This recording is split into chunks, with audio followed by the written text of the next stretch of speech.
Shalom, Havarim. I hope you're all keeping well and safe during this global balagan. My name is Gav Rosehill and I'm a representative of Hanoah Sioni here in the UK. I'm a Chaver and ex-Chanich of Hanoah, and I have been with the movement since I was 7 years old. I'm currently director of the Managut UK, and I'm working closely with Alex and the Hanoah team in Israel to bring back Hanoah in the UK. I also am a Zionist delegate for the Zionist Federation. I'm 21 years old and I work in aerospace engineering. I'm from Southend-on-Sea, which is a small town in Essex, which is about an hour from London. However, due to my job, I currently live in the north of the country in a city called Chester, which is located between Manchester and Liverpool. It's great to be doing work for Hanoah, as it's always been very close to my heart. For those of you that do not know much about Shavuot, I would like to confess that neither did I. But after some research and learning, I found out that there is more to Shavuot than just cheesecake. So I'd like to share some information with you of what I discovered. Shavuot means weeks. This is because it takes place 7 weeks after Pesach. During these 7 weeks, we have the mitzvah of counting the Omer. This is performed every night. In doing so, we mention in the counting of the Omer both the number of days and the weeks. Pesach and Shavuot are interconnected festivals. Pesach celebrates the physical freedom that our forefathers received from the Egyptian slavery. Shavuot celebrates the giving of the Torah at Mount Sinai.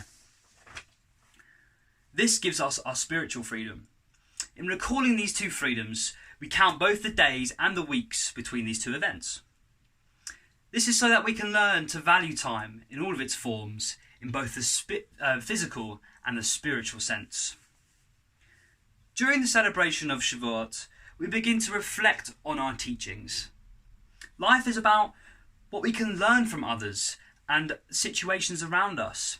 The way of our lives and culture stems from the miracle of God giving Moses the Torah and subsequently the 5 books of Moses. During these tough and uncertain times, it's easy to be angry and upset about the difficulties that we have and are continuing to face. Many people deeply miss their families and their friends and have the frustration of not being able to work. But the one thing we can be thankful for is our spiritual freedom. This is the very same freedom which has spanned across generations of Jews, uniting us and keeping us whole.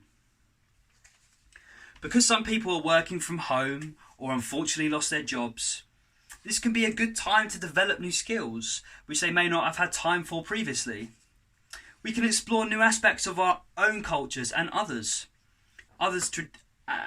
traditions, and that, most importantly, reflect on what our lives were like before all these hard times.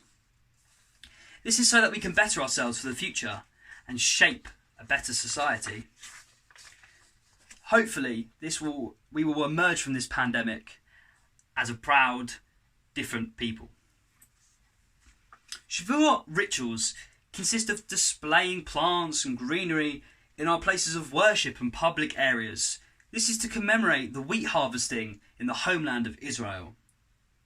Notice how the lack of movement and pollution created during the lockdown has led to blossoms of wildlife in areas that wouldn't normally blossom.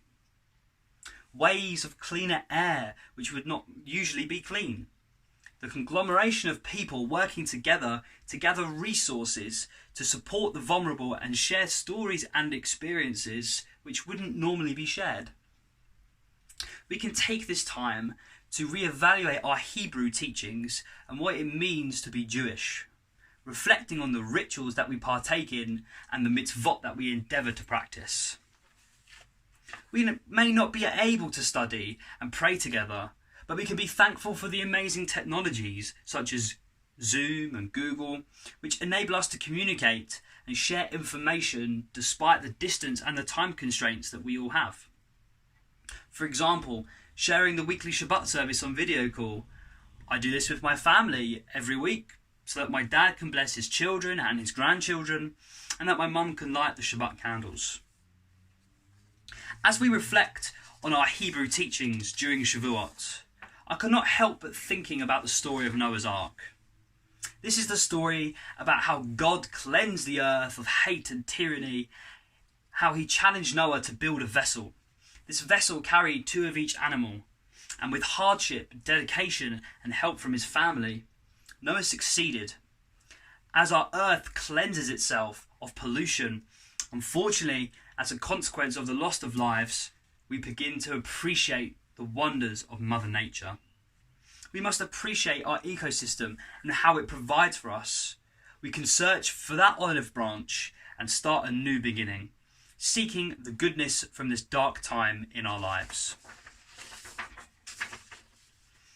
Shavuot is about giving and being thankful for the Torah, reflection on how we aim to better ourselves for the future.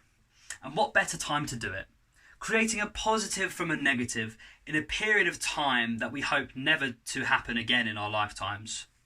This is so precious time, and this is the time to be thankful for what we have and reflect on what we have done previously. We can celebrate by traditionally eating dairy products. I know that my diet will consist of cheesecake and cheese kreplach until Shavuot is over.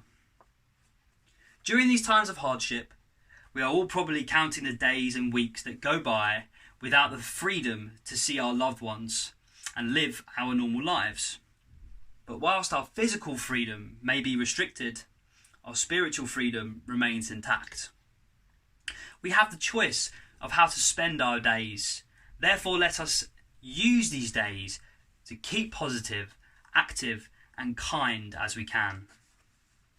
Let us also refresh our souls through the positivity of Judaism and the guidance by our Torah that we received. Chag Sameach, Chazak ve'ematz,